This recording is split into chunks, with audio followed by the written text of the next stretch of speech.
We're back with the Teamster View podcast. This is Randy Corrigan here. I am going to be joined by two AFGE, which is the union that represents government workers throughout the entire United States. It's a national union that is obviously dramatically affected by these executive orders that are canceling union contracts. And last week, more than 400,000 of them were affected in the United States. That was just that one cancellation of the contracts with the Veterans Affairs Office. I have Maureen Gallagher that's going to be talking here in a few minutes, as well as I'm going to have on Victor, who is from, let me get his name, Victor Alvarado. This is AFGE Local 1206 Steward and retiree. The retiree is Maureen, and the steward is Victor. Victor will be reconnecting here in a second, and we'll be talking a little bit about how these workers are impacted, number one. Number two, we're also going to talk about what we can do, and I think it's important. This moment that is happening in America right now really needs to be looked at through a lens that is our First Amendment right, our freedom to assemble, our freedom of speech is essentially being stripped away right now. Our rights at work were won beginning in 1934 and 1935, which was the Wagner Act and the National Labor Relations Act, and later on other laws caught up and protected what we call concerted activity, protected concerted activity, which again was won based on the argument of freedom of speech and freedom to assemble. And those arguments they prevailed as a result of many people in Congress at the time explaining that prior to 1934, there was no freedom to assemble. Matter of fact, it was against the law if you assembled at work. And even though the Constitution guarantees two parties can enter into a contract with one another, that for some reason we're now in a place where the Constitution of the United States is violated. Not only the First Amendment, in our opinion, is being stripped away, but also the right to have a contract between two parties. The party being workers represented by the American Federation of Government Employees, which is AFGE, in addition to, and that's obviously hundreds of thousands of workers in that space, which is they're no different than the rest of the public employees. When you dial 911 and a 911 dispatcher picks up the phone and answers, it isn't like a corporation is on the other end asking you if you paid your bill or not, and has to put you on hold for a second to check to make sure that your status is okay. And then they dispatch services in case your house is on fire. Most people don't realize in today's day that is actually how things started many, many, many decades ago, and that you had to pay individual service for police protection, or individual service for fire protection, or individual service for any of these protections. And over the last almost 100 years, communities have demanded more from their government, and that is programs, social programs that protect our community in all of these different spaces. And so now that we see union contracts being canceled, as we saw last week, which infuriated millions of people, in my opinion, across this country. Me specifically, I was immediately on the phone calling, what can we do? Who can we agitate? What do we have to do next? Because, there's two layers to this. And I know I appear to be a little bit all over the place, but I'm going to bring it all back together here in a second. Is we can either sit around and complain and be mad and this stuff happens, or we can do something about it. I'm of the latter. I think we need to do something about it. And part of that is we have a show and we have a platform. And right now we are actually airing live on our Worker Power Radio Network station that we normally play music on. And the reason why we've built out this platform is to deal with exactly what we're talking about right now, is in real time have the ability to report to everybody that's listening in, give them the ability to just tap on a link, be able to listen to this live feed and hear what's going on from real people on the ground that are being impacted by these executive orders or these decisions. And I think it's important to really put this in a context, because many of the people that just lost their collective bargaining rights, again, losing your collective bargaining rights, in our opinion, is no different than stripping away your freedom to speak, your freedom of speech, your freedom of assembly, your protected concerted activity, all rights that were won by workers losing their lives and fighting corporate greed. And here we are in a state where, in a situation, I don't mean state by geographic, I mean that more of, like kind of where we are as a people socially. We're in this space now where it's just wiping away. And so I would like for Victor and Maureen and first introduce themselves and the work that they did or are doing as a AFGE member, as well as what they did working for the VA itself, or any other areas that they may have worked in.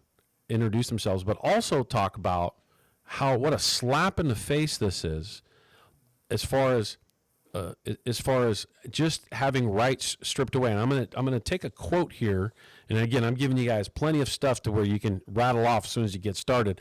But this stuck out to me, and it just infuriated me that the contract. This is a quote from the VA press secretary, Pete Kasperowicz. Because of this is a huge win for veterans somehow. Somehow this is a win for veterans, okay? And that because of this decision, VA staff will spend more time with veterans. VA facilities can focus on treating veterans instead of hosting unions, and VA can manage its staff according to the veterans' needs, not union demands. There's another comment I gotta pull out here, and I gotta itemize, because this really stuck out to me. The VA, in a news release last week, said eliminating unions would free up workers and funding to serve veterans instead of union bosses. Nationally, 1,900 union representatives spend more than 750,000 hours of taxpayer-funded work in 2024 on bargaining issues, the release said. Let's assume all those statistics are correct. That means there are issues at work that need to be resolved. In other words, there are challenges with management where there's an implementation of things, and or there is value from the workforce to share it on a level in which there's a lot of engagement. Clearly, management can't just entertain this blindly. There has to be some justification for any of this interaction. And second, these aren't union bosses. These are union representatives. In other words, these are representatives mostly made up of their peers. And if they're union bosses, quite frankly, they've been elected by their peers to serve as so-called bosses. And so I want to put a lot of these things in context, because this is clearly an opportunity to villainize the circumstances and situation. And again, the reason why I'm kind of, putting this in front of the dialogue is to give us plenty of meat on the bone for us to kind of really chomp at and talk about, because quite frankly, I believe what Trump is doing, and I think that Trump has issued an act of war on the labor movement, and something needs to be done. Enough's enough. You can't just throw away almost 500,000 people's rights and just say, oh, well, we're trying to be more productive. My emphasis here is on rights that were won. When we're in a space that we just whimsically give away what rights that were won by others who sacrificed, we are really taking advantage of, or we're really taking for granted our moment in time. So again, this is the Teamster View podcast with Randy Corrigan. I have Maureen Gallagher and I have Victor Alvarado on, both from the American Federation of Government Employees. One is a retiree, Maureen. And why don't we have ladies first? Maureen, why don't you introduce yourself? Talk about the job that you did and what you're doing now, and explain why you come on the show. And thank you very much for coming on the show. We really appreciate you reaching out. Thank you, Randy. Thank you so much for inviting us here. Victor and I both aren't used to doing this TV stuff, so we'll do our best here. But we both worked for at the VA, And I worked at the VA from 2007 to 2020. I was a social worker. I worked with homeless vets a lot of that time. And I also volunteered with our union to help our members understand. So as you were talking about our contract, it's not just any contract. It's a contract. We have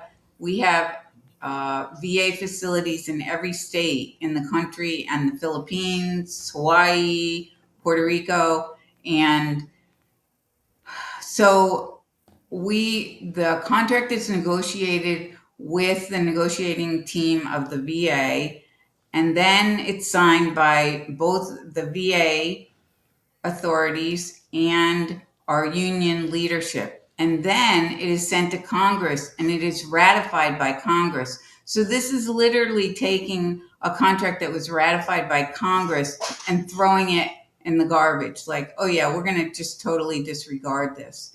And that was our contract was um, signed in 2023 after hard negotiations, and it's going to be up in 2026. So this is, it's just so frustrating that laws that we have in our country are just being disregarded, and anything that Trump wants to write as an executive order over supersedes all the laws.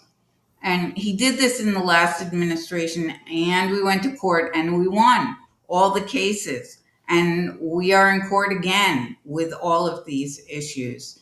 And we'll win again because the law is on our side. But it takes time for things to go through the courts, and meanwhile our members are suffering and the veterans are suffering. And actually, in federal service, a third of federal employees are veterans themselves. So this is really endangering, the mental health of our employees. And I mean, everybody, and Victor will speak to this, how just scared people are. I mean, people get federal jobs because they want to work at something that's stable, that they can support their families with, that they can work and provide services to veterans. I mean, the level of loyalty of our employees is, I think it's exceptional, because people are so dedicated to working with veterans. And they weren't, So that I loyalty was not reciprocated here last week, was it? not kidding. Yeah, and I mean, the reality is, if you have, the VA is a medical system. We don't have a medical provider in this country as large as the VA system. So we are the biggest medical system that we provide medical services across the whole country to veterans. And it's very complex. I mean, any of us who have been to any hospital anywhere for anything know that things happen in hospitals, and they're very complex systems to run. And we're no different than that. And the VA, the union ends up trying to help veterans get the best care. I mean, that's always like spoken at our union meetings, constantly. That it's not just, it is, of course, union representation is our most important thing, but our union at the VA is very tied to people's dedication to caring for our veterans. Thanks, Maureen. Let's hear from Victor for a minute. Victor, can you introduce yourself to all of the listeners, as well as explain what job you do or did working for the VA? Thank you. First, let me begin by thanking both of you for the opportunity to get the word out and really educate a lot of folks that just don't know the truth. And I think that's the bottom line with any news. We want to get to the truth. First, my name is Victor Alvarado, and I am a medical advanced assistant, support assistant. And what I do technically is support the doctors and nurses and what they call PAC teams. What many people may not understand is that when a veteran goes into a medical clinic, they are not just seeing a doctor, they are seeing a team. And each team consists of, headed by the physician, but they'll have a nurse, they'll have a licensed vocational nurse, they'll have a social worker, they'll have an administrative assistant. There's a host of other folks, including pharmacists and pharmacies, that develop a team.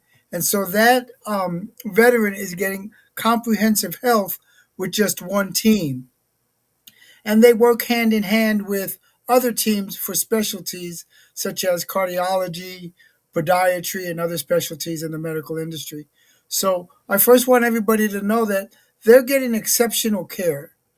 And my firsthand experience is that they're getting care from folks that are former veterans themselves. Many of the physicians and the people on the team are former veterans. So you find a whole host of people that are dedicated. And I originally came from the corporate world, spent many years in the banking industry, and over 25 years in the banking industry. And I came to the VA because I wanted to give back, and that was something that I wasn't doing in the corporate world. And so you'll find a lot of people in the industry that are there for the right reasons. Like any other business, and let's not forget that this is a business. This is the business of taking care of people. And so we want to be clear, there's good people and there's bad people. There's things that can be improved. There's things that need to be improved. But the overall care and the attitude of the people that are serving the veterans, I think, is exceptional, not just in the Northern California, but nationwide. And you'll find a lot of loyal, dedicated workers. What I did with the union was I was a union steward, which means I represented the interest of the employees when they had issues with management. And just like any business, you have managers that want to follow the rules and you have others that disregard it. And what's unfortunate is that my opinion is that at the very top, we have a leader that just wants to disregard the rules. And so because of that, what we're having now is a lot of fear. And that's because people are scared of the unknown. And when you're scared of the unknown, you don't know what to expect. You join the federal government, and many of these that have a military background have a really strong hold on what it means to have chain of command. They understand that there are rules, and they're willing to follow the rules. And right now, there seems to be no rules. It's whatever we want to make up. And in my opinion, the attitude is we're going to do what we want to do, see you in court. And that strategy, they know, takes a lot of time. And by the time it gets corrected, the damage is done. And so that's what I see happening now. A lot of people are fearful. There were many cases that we were working on that were in the works that have just been kicked to the side. And so now I see supervisors feeling empowered to do whatever it is they want to do in a manner in which they want to do it. And so that's unfortunate, and I'm glad we're here to bring that to light.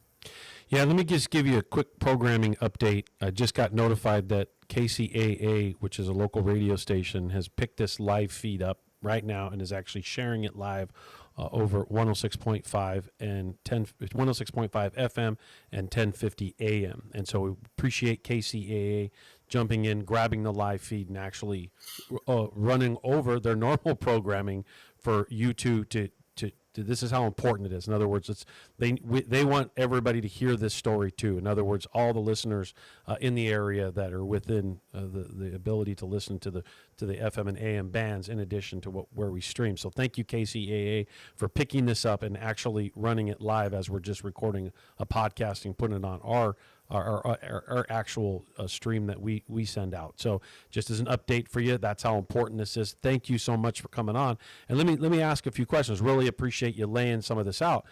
As a social worker or as a medical advanced assistant, you're obviously doing really important work. Like, it is not like you're just sitting around, like, shuffling paper around, right? Like, a social worker is sometimes makes or break people in their ability to find, services, sometimes mental health, a combination of, physical and mental health. Sometimes it's, you're not sure, they're not sure who, what they need. And you're walking people and connecting them to the services in which they're going to need, that they may not be aware of until they make contact with you. And, these services are extremely important. And having value in your workplace where you have the ability to share that through a union contract and make sure that the employer, because as you pointed out, Maureen, that the VA is the largest essential medical institution in the entire country. And so with it being a big institution, it needs the voice of the people, the voice of the workforce, the voice of the individuals doing the job every single day heard, and not just heard on a surface level, but heard in a situation where they're required to listen because there's collective bargaining in place. That is the only place that you can truly have an efficient workplace, because if workers are working in fear, they're less likely to bring up issues because they're concerned that the boss is going to retaliate as a result of the issues that were brought up, because it could be the way the place is being managed, or the manager just takes it wrong and ultimately reacts the wrong way to those that are performing the job. So my point to bringing it all up is, we value your work. Teamsters 1932, those that listen to the Worker Power Hour, those that listen to the Teamster View podcast, we appreciate your work. We value your work, and we really appreciate you coming on, because our local represents thousands of public employees, and they could very quickly be in this same boat. And it's clear, this is a clear message, that this is a power grab to run over unions and to try to villainize unions and not prop them up in a way that to point out what their true value to the community is, at making sure that the worker has a voice. And let me just reiterate what I said in the beginning. Like, the First Amendment, the freedom of speech and the freedom to assemble, has just been stripped away by taking away a union contract. And you're right. You're going to go into court as you've prevailed before. And if you prevailed before, and here we are again, it shows this disdain, right? This corporations and the corporate attitude in America is controlling, for the most part, America. Because, quite frankly, if it's up to them, they'll privatize everything at the VA, put that into a system that's for profit, for someone to make billions of dollars off down the road. And so, again, we appreciate you coming on, and we really appreciate your input and the work that you did. A couple questions for you.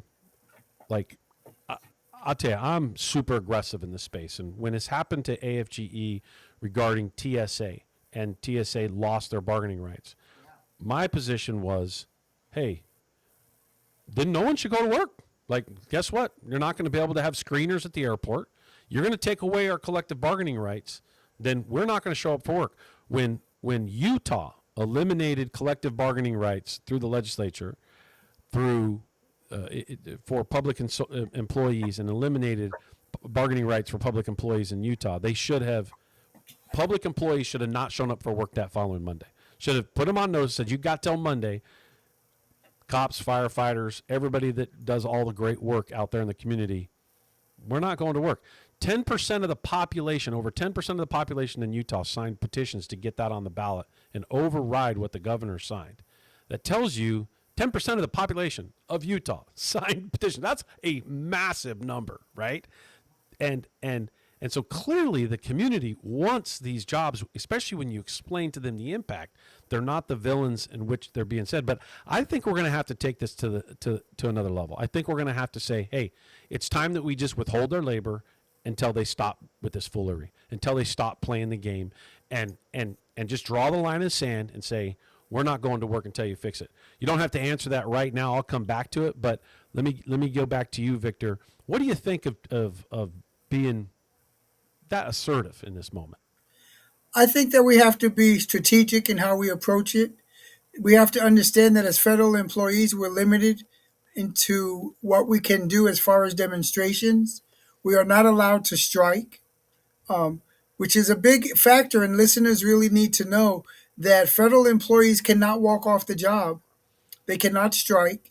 If they do, there's ramifications, not only including losing their job, but there could be other ramifications that could affect them. So um, it's limited to what they can do aggressively. And I think that's known by the administration, and it's one of the reasons that they've taken the strategy that they have, because they know that the employees can't walk off the job.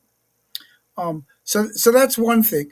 But it's great to have your support and support of other unions, because we may not be able to walk off the job, but I'm sure strategically there's things that we can do so that they can hear our voice and they can feel the pain that we're feeling. So that's the important part, is that we just be strategic in how we approach it.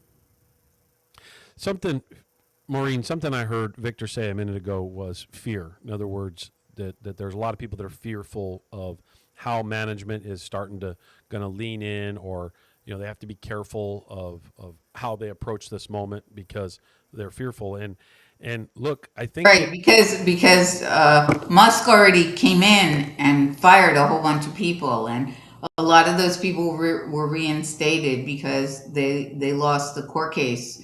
But it's very real.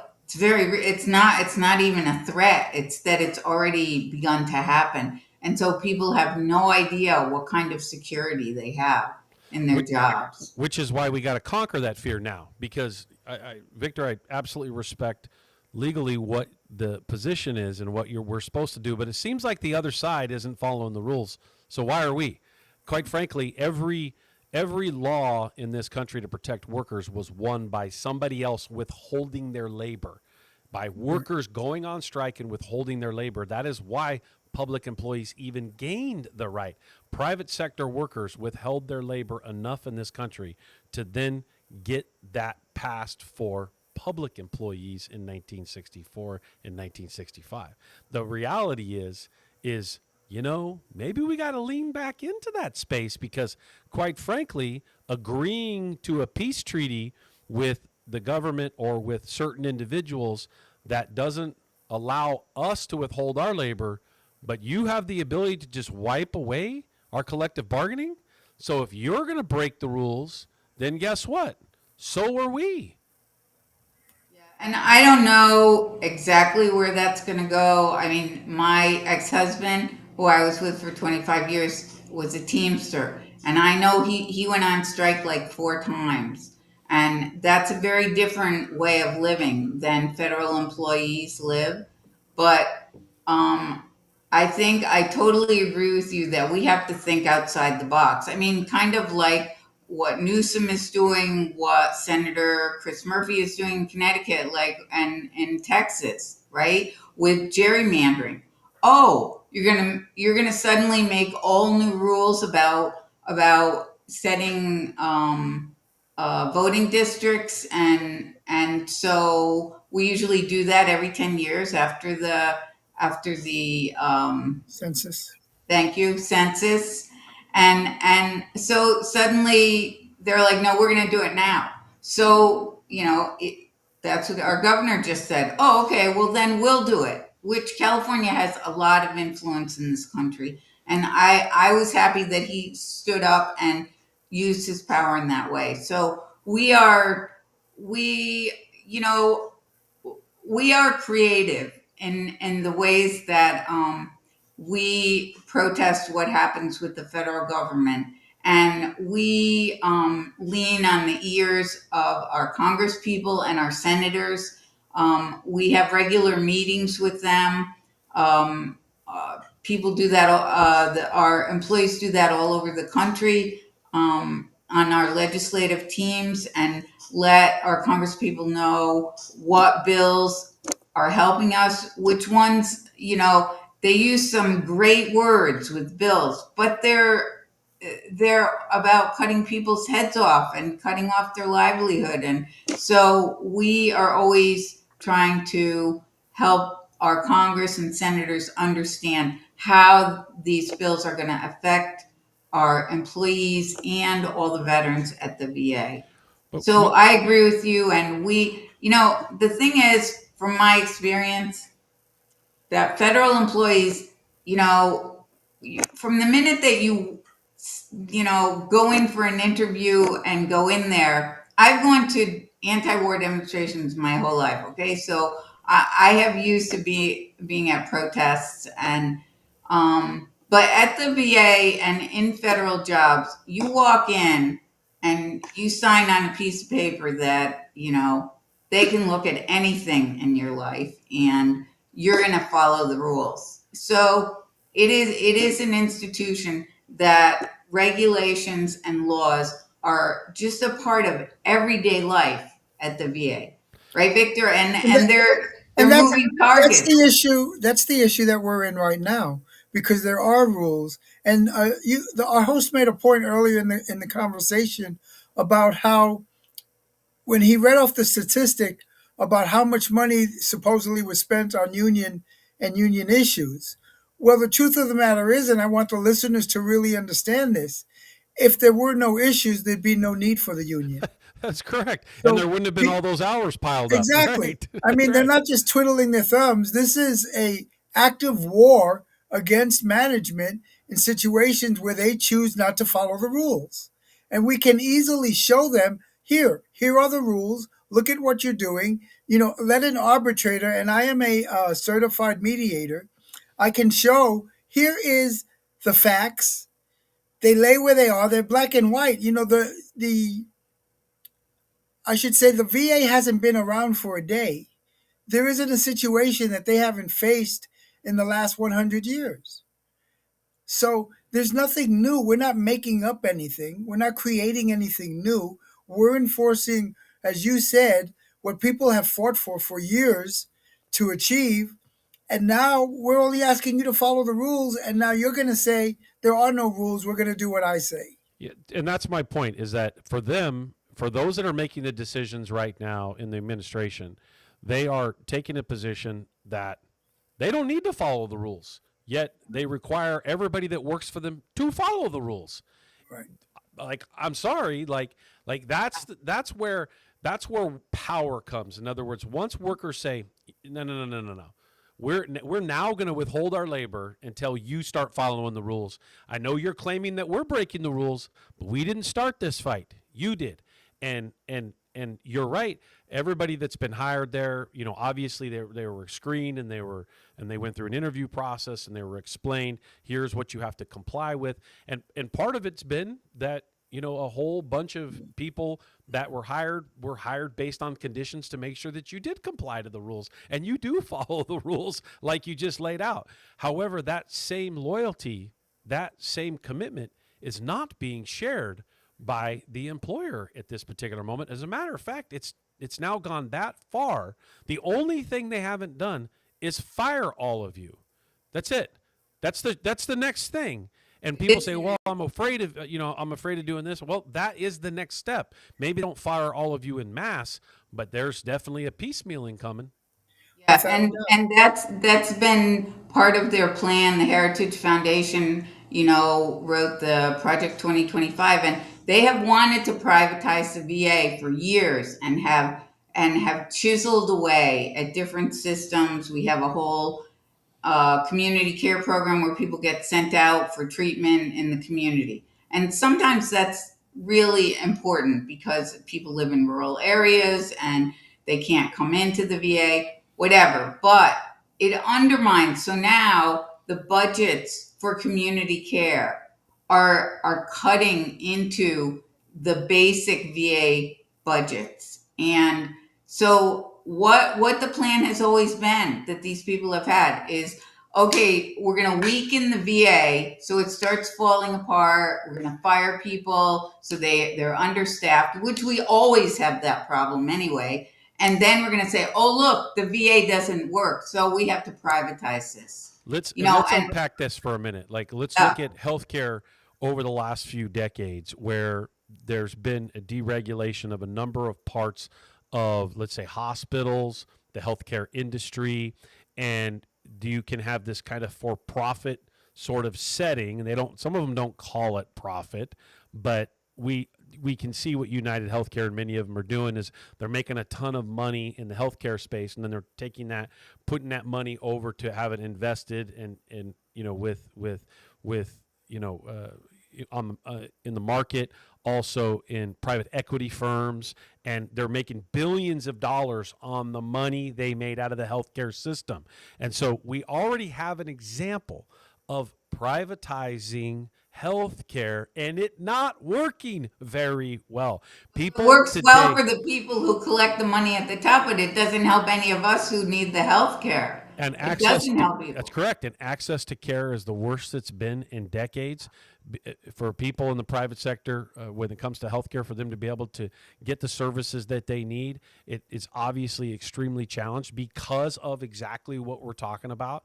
And so it's ironic to hear this criticism. Anytime I hear the criticism, I understand that you can always make anything more efficient, whether it's public sector or private sector. So you have to sit people down, get the individuals that are invested in it do the work to help create the input into making those jobs more efficient and effective. Not when you eliminate their union and their collective bargaining, that actually takes away the ability to be more effective and efficient, regardless of any narrative that's being spit out by the institutions right now. What are your thoughts on that, Victor? Well, I think you hit it right on the head. There's a lot of misinformation out there. They want to give the narrative that federal workers are lazy, that they don't work hard, that they're not accomplishing the goals. But statistically, that's just not true. And it seems to be the narrative in a lot of different situations from this administration. But when you do the fact finding, the facts don't bear the words. And so it's important that if you are out there and you're listening to this, that you go ahead and find the facts for yourself. Don't listen to an employee like myself or a podcast, but go on there and do some research. And you'll find that it's just not true. And talk to your family and friends that are getting care from the VA. I'm sure that everybody on this podcast knows somebody who's a veteran. And there are very few. I mean, you'll always hear veterans complain about something, but that's no different than the private industry. There's always going to be somebody complaining about something. But when you look at the amount of people that we process and that we help on a daily basis, it's impossible not to get an overwhelming amount of veterans that come through the clinics now offering their support. Just like you, what can I do? Who can I say? Who do I need to write? What do I have to do? It'd be a shame if you wasn't here anymore. These folks develop a relationship just like you do with any healthcare provider. They know who you are. They know your families. They know your tendencies. And this is important to understand. This is a relationship business. Healthcare is about relationships. It's not just, prescribing medications and sending people back home.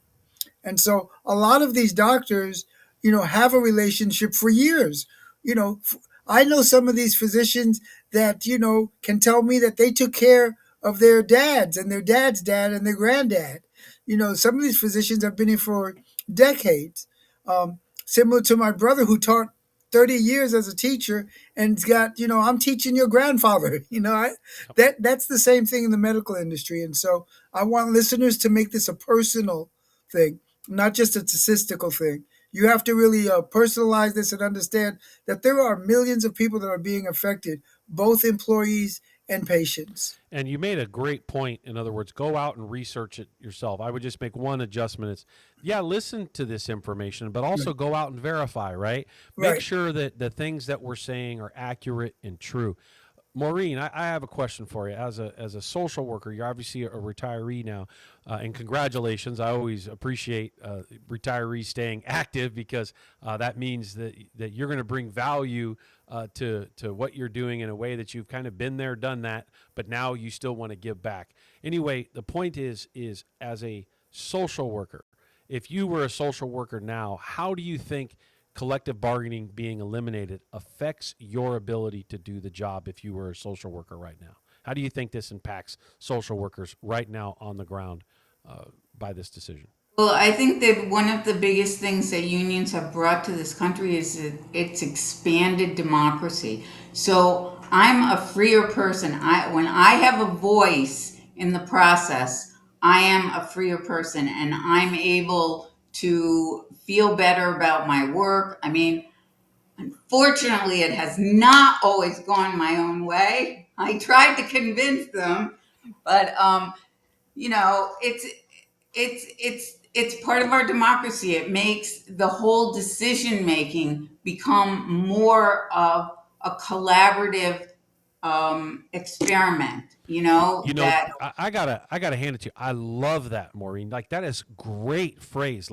Like unions expand democracy, and it's so true because as a grievance person in your area, I'm not sure what all the titles are for all of you, but you typically got to be elected to those chair positions or elected by your peers. You have to have the respect of your peers in this space to represent them on subjects. Clearly, if you're a union leader and elected on an executive board or in any position where you're authorizing funds, you're in an elected position. Democracy decided who is in that place, and now all of the people that work for the VA don't have anybody democratically elected representing them in their best interest. That is somebody else that's been appointed. That's been this person's going to be in charge, and they say hey, this is how it goes.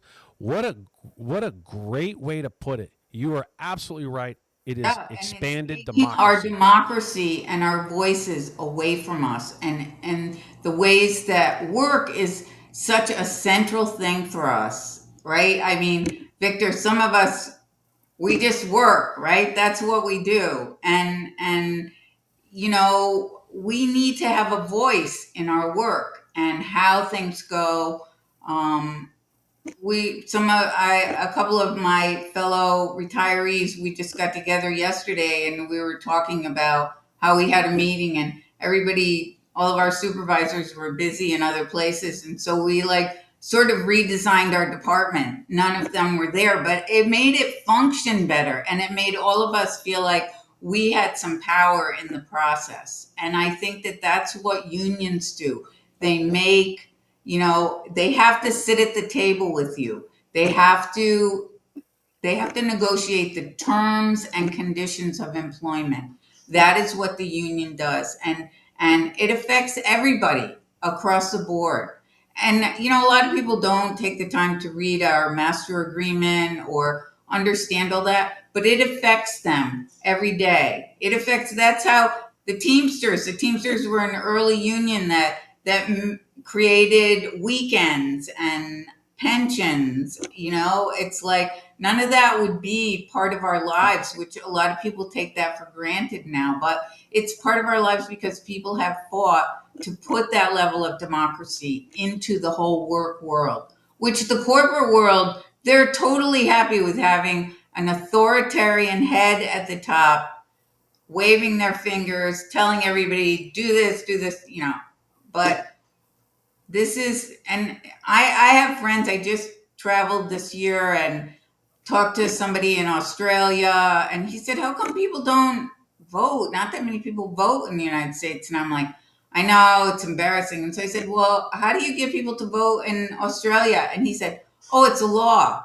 You have to vote." And I said, "How do you enforce that?" And he said, "Oh, you get fined. Just like if I park my car in the wrong place in the city, I get a ticket, and if I don't pay it, it goes on my credit report, or I get it in my taxes." So I was like, "Wow, we You should learn do that something here." new every day, and I and know. today I'm assuming a lot of people just learned for the first time how they get people to vote in Australia, right? Yeah, You yeah. know, I imagine in Oh, in America, some people would freak out about that, and quite frankly, as part of our democracy, it's a situation where there are many that want to suppress certain groups, certain cultures, certain economic but the they don't diverse. want they don't want to be suppressed themselves. They want other people to be suppressed. Right. Yeah. Yep.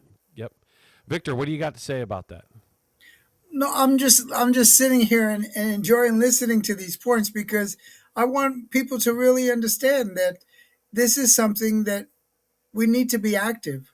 We need to get involved. And um, it's important. It's important because ultimately it's not just the VA, it's the federal government. And there are other institutions within the federal government that are going to face the same demise.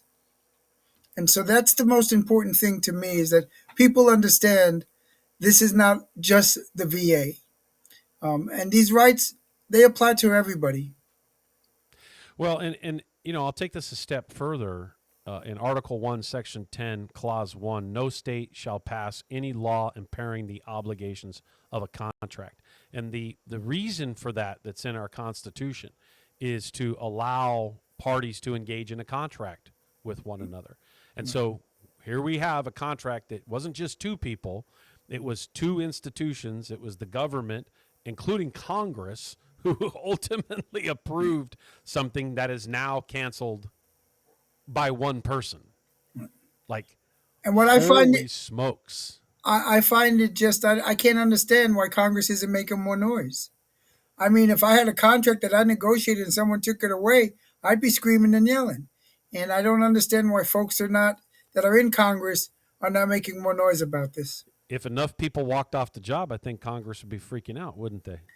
Without a doubt. I'm gonna keep leaning into that, right? Right. And look, I'm not trying to get you to commit to something. I understand that you've been part of a system that you've been told you can't strike. It's against the rules. You've been playing by the rules this entire time, while others are not. I think this is a time where we start to say, collective bargaining was gained by us withdrawing our labor, withholding our labor, by saying, hey, commerce, you are not going to profit while we figure this out. Because if you remember, as I pointed out earlier, it was against the law for workers to strike prior to 1934. I find it ironic that here we are in 2025, that workers feel like, well, it's against the law for me to strike, even though it's also against the law for them to relinquish my contract, to cancel my bargaining. Violate it, yes. Right. So at a certain point, what gained the law was workers said, we are withholding our labor until we work this out. Please value it.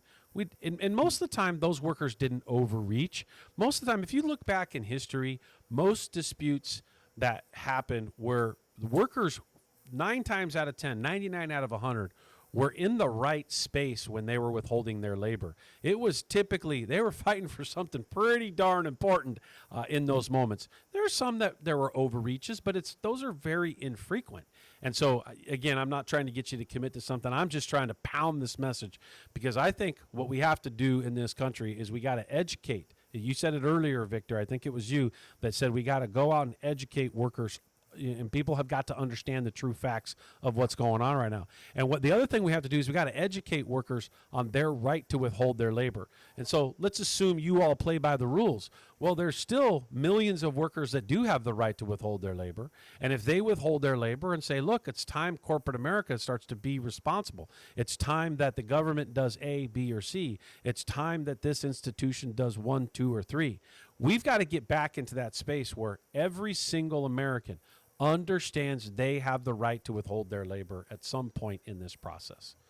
And it's important to know, because a bulletin came out from the government saying specifically that all grievances and arbitration shall immediately cease.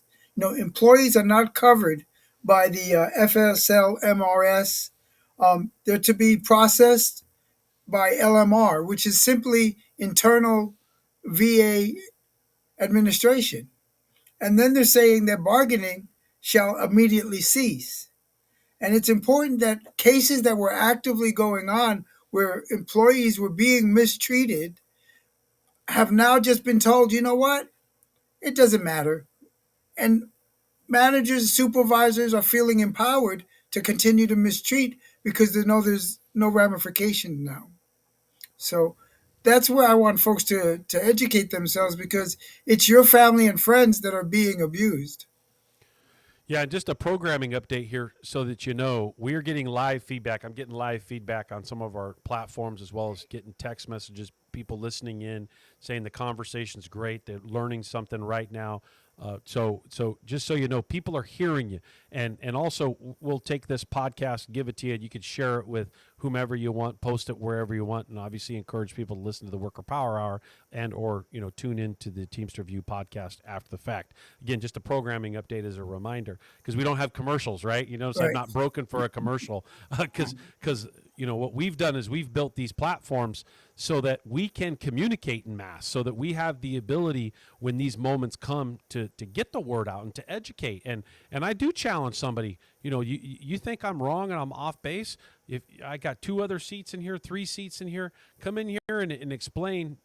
Let's have a debate here in front of everybody, and we'll figure out. We'll let people decide after they hear both sides of the argument. My point is it's important for us to try to get the word out, educate, give specifics. Like I just referenced the part of the Constitution. Somebody wants to tell me, oh, it's not meant to protect union contracts. Well, why not? Let's have that debate, right? It's not meant for this. Oh It's yeah, not we're meant for not that. citizens, right? Is that Right. yeah. Exactly. So let part of education is to stir up a little bit of debate on the subject, right? So And there's folks out there that want to know specifics. So let me just update you on some of the legislation that's going on. March 27th was the day that the executive order 14251 was issued. And that night, Trump administration sued multiple AFG affiliates in Waco, Texas, seeking declaration judgments that it can be to terminate the CBAs. So that's where they started to make noise about getting rid of the CBAs. That lawsuit was later dismissed in July 23rd. On April 3rd, AFGE filed lawsuits challenging that executive order. On June 24th, preliminary injunctions issued preserving status quo. So the courts have been, in our favor, and the administration simply says, you know what, so what? Um, June 24th, or I should say July 1st, government seeks emergency stay of pending appeal. And they're picking the courts and the towns where they want to do this, where they know they're going to get the most support. Um, so it's not something that's being done, nationwide where everybody has a voice. They're limiting where these cases are being heard. August 1st, the North Circuit grants stay of the pending appeal.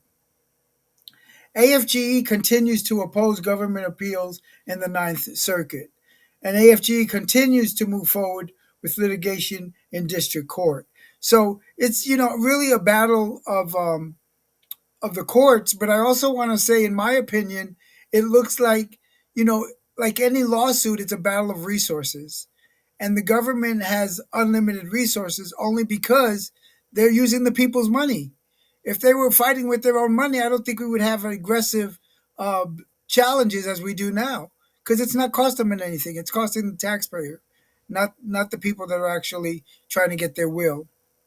Victor, thank you for laying out that timeline. Very good, accurate explanation of how all of this has unfolded in the last 6 months and each of the pieces that have gone into play that have obviously impacted your bargaining and your ability to be represented. Maureen, you got anything you want to close on? We just got a few minutes here in this So, segment. yeah, so one thing I would like to encourage everyone who's listening, what you can do to help us is please call your congressperson. If you don't have the number to call your congressperson, just Google contact my congressperson and it'll ask you for your zip code. You put in your zip code and it'll tell you exactly who your congressperson is. Please call them, write them an email, send them a text, and let them know that you're upset about this and that they should be pushing back. They should be pushing the president on this. So we ask you to do that. Also, we will be having some demonstrations outside of the VAs. And you know, veterans love the VA because it is specifically for veterans. Like when they go to a doctor's appointment, they walk into a waiting room and there's 4 or 6 other veterans there. They may never have met them before, but they suddenly have people they can talk to because it's like, oh yeah, I was in the army, I was in the Navy, and so then a whole discussion goes on, and that happens all the time. And veterans suffer so much from PTSD, and they get very isolated socially. And so being able to come to the VA, to be part of mental health groups, to be able to come and be in a group with veterans, they say it all the time. They say it all the time. We feel more comfortable here. We're among our own here. And it becomes a place of healing for them, both physically and with their mental health. So I encourage all veterans, please call your Congress people and let them know that you will not take this line down. You will not let them strip away your VA. Thank you. Victor, over to you. And that was to all of my members in local 1206. Please do this, and any other union person listening, thank you so much. And we have to just hang together. Thank you. Victor. I want to close by saying, personally, I'm a man of faith, and I believe that the right will always win. And I believe that we stand in the right here with our rights have already been negotiated. I believe that legally we stand in the right. And so I'm faithful and I'm hopeful that it's all going to work out in our favor. But in the meantime, faith without works is dead. And so we need to be doing some work. And I think Maureen laid out some things that we can do by calling our Congress people. I think that actually going into and visiting, especially for those veterans out there that are not accessing their benefits, there are things like Stand Down, which is happening in Northern California the next three, the weekend, the 14th, 15th, and 16th, a place where they can go and get information about resources. People need to know that they have rights and they need to know that they have resources. And the Veterans uh, Administration does an awesome job. And we could talk about all the ills, but I think we should focus on the positives. There's so many things that even the administration, the supervisors, we're all here to serve the veterans. And I think if we stay focused on that, ultimately, everybody wins. Well, Victor, Maureen, really appreciate you coming on. We're actually gonna close this segment up, and then I'm gonna close the end of the show here. Really appreciate your work. We appreciate Much. what you've Thank done you, all Randy. these Thank you for years having in us. serving the veterans there and taking care of them. We appreciate that here at Teamsters 1932 and the Worker Power Hour, as well as the Teamster View podcast. And our members appreciate you as a whole, and the community absolutely appreciates you. Even though right now there's a few people that are not reciprocating that appreciation right now, and we're going to make sure that it's squared up. So we appreciate you coming on. Thank you very much. Thanks for being on the Teams Review podcast. Let's For go ahead. inviting us. Appreciate it. And all of you that are listening in, man, what a powerful story.